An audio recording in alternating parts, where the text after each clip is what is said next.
하나님 말씀 레위기 13장 51절에서 55절까지 보시겠습니다. 51절에서 55절입니다. 47절부터 59절까지가 본문인데요.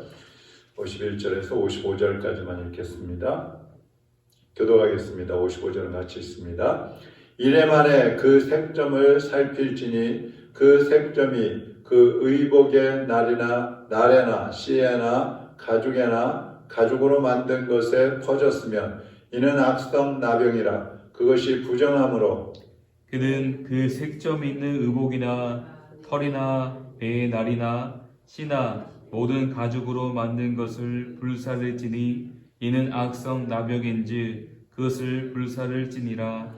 그러나 제사장이 보기에 그 색점이 그 의복의 나래나 씨에나 모든 가죽으로 만든 것에 퍼지지 아니하였으면 제사장은 명령하여 그 색점 있는 것을 빨게 하고 또 이레 동안 간직하였다가 그 빤 곳을 볼지니 그 색점의 빛이 변하지 아니하고 그 색점이 퍼지지 아니하였으면 부정하니 너는 그것을 불사하라. 이는 거룩에 있는지 속에 있든지 악성 나병이니라.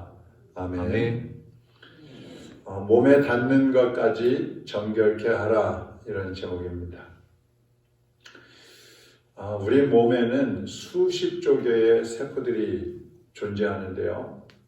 그 수십조 개의 세포가 있고 또 거기에는 세균들이 살고 있습니다. 그런데 좋은 세균들이, 우리 몸에 있는 좋은 세균들이 85% 이상 되어야 우리 몸이 건강을 유지할 수 있다고 합니다. 근데 누구나 하루에 1000개 이상의 암세포가 우리 몸에 생겨났다가 또 그 하루에 없어지고 그렇게 되는데, 면역력이 좋은 사람들은 암세포가 생겨도 그것을 억제하기 때문에 암이 되지 않지만, 면역력이 약한 사람들은 이 암세포를 막지를 못하기 때문에 암이 된다는 것입니다. 근데 마찬가지로 누구에게나 날마다 죄가 들어온다는 것이죠.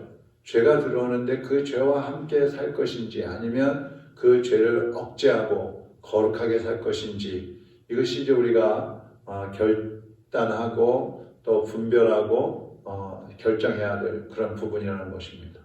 오늘 본문 말씀은 우리가 입는 옷에 곰팡이가 생겼을 때 어떻게 해야 될 것인가, 그런 말씀입니다. 51절에서 우리가 봤지만 제사장은 사람들이 이제 옷에 곰팡이가 나면 그걸 제사장한테 갖다 보여야 돼요.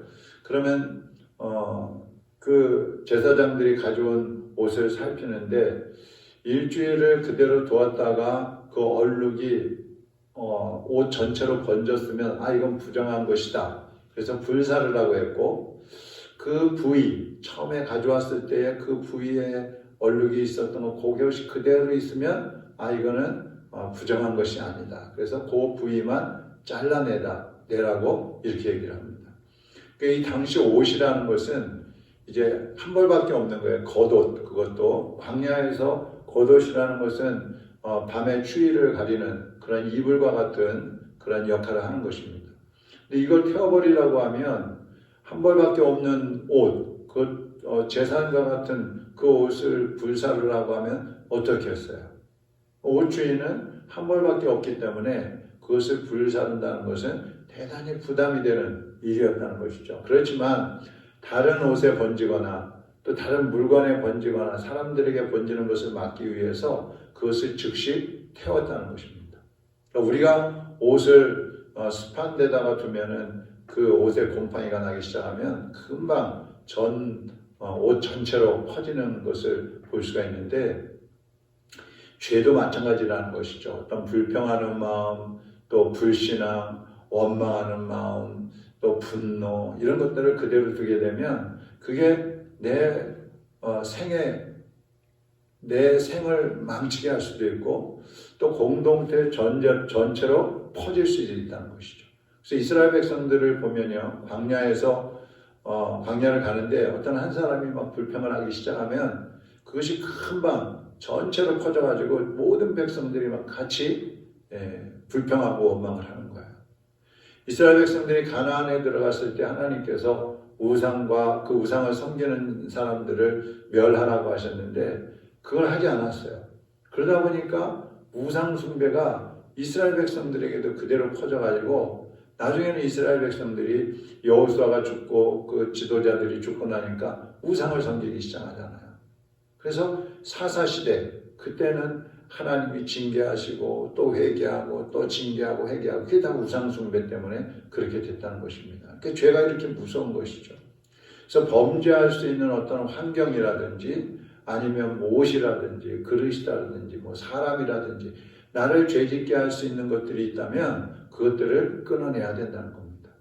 그것들을 그대로 두고 살게 되면 나도 언제 그 죄에 빠져서 범죄할 줄 모르게 된다는 것이죠. 그래서 우리가 하루하루를 살아갈 때에도 오늘 하루를 살면서도 죄의 유혹이 끊임없이 우리에게 있을 텐데 작은 죄 하나까지도 용납하지 말고 성령의 불로 태워버리고 예수 그리스도의 피로 씻어내어서 거룩한 삶을 살아가는 저와 여러분 되기를 주님의 이름으로 축원합니다. 하나님 아버지, 주님의 성령께서 우리 안에 계시고 주 예수 그리스도의 피로 우리의 죄를 용서해 주셨고 씻어 주셨는데 우리가 또다시 범죄하면서 하나님의 뜻을 어기고 세상의 죄악 가운데 빠져들어가서 하나님의 마음을 아프게 하는 어리석은 삶을 살지 않게 하시고 이제 우리를 위해서 죽어주신 예수님을 생각하면서 우리도 죄와 싸우되 피 흘리기까지 싸우고 주님을 생각하며 죄를 이기고 승리하는 삶을 살아가게 하여 주옵소서. 거룩한 말과 행동과 생각까지 주님이 온전히 주장하여 주시어서 하나님의 뜻을 이루어가는 복된 성도들이 되게 하여 주시옵소서. 오늘 하루도 성령님께서 동행하여 주옵시고 다만하게 수고하여 주옵소서. 여러 가지 시험과 유혹이 와도 예수 그리스도의 이름으로 물리치고 주 안에서 승리하는 하루가 될 수 있게 하여 주시옵소서. 우리 성도들의 가정과 직장과 사업과 자녀들을 지켜주시고 또 각 사람의 심령이 예수님 앞에 온전한 모습으로 설 수 있게 하여 주시옵소서. 환우들을 기억하시고 어느 곳에 있든지 하나님 그들을 찾아가 주시옵소서. 병원에 입원해 계신 우리 김영숙 권사님, 또 이제 가정에서 치료하고 있는 우리 김철 권사님, 또 우리 이현숙 성도님 모두에게 주님이 찾아가 주시고 손 얹어 주시고 예수님의 능력이 그들에게 나타나게 하여 주옵소서. 하나님의 나라를 소망하며 믿음으로 달려갈 수 있도록 인도하여 주옵소서. 예수님의 이름으로 기도하옵나이다. 아멘. 하늘에 계신 우리 아버지여, 이름이 거룩히 여김을 받으시오며 나라의 임하옵시며 뜻이 하늘에서 이룬 것 같이 땅에서도 이루어지이다. 오늘날 우리에게 일용할 양식을 주옵시고 우리가 우리에게 죄 지은 자를 사하여 준 것 같이 우리 죄를 사하여 주옵시고 우리를 시험에 들게 하지 마옵시며 다만 악에서 구하옵소서. 나라와 권세와 영광이 아버지께 영원히 싸움나이다. 아멘.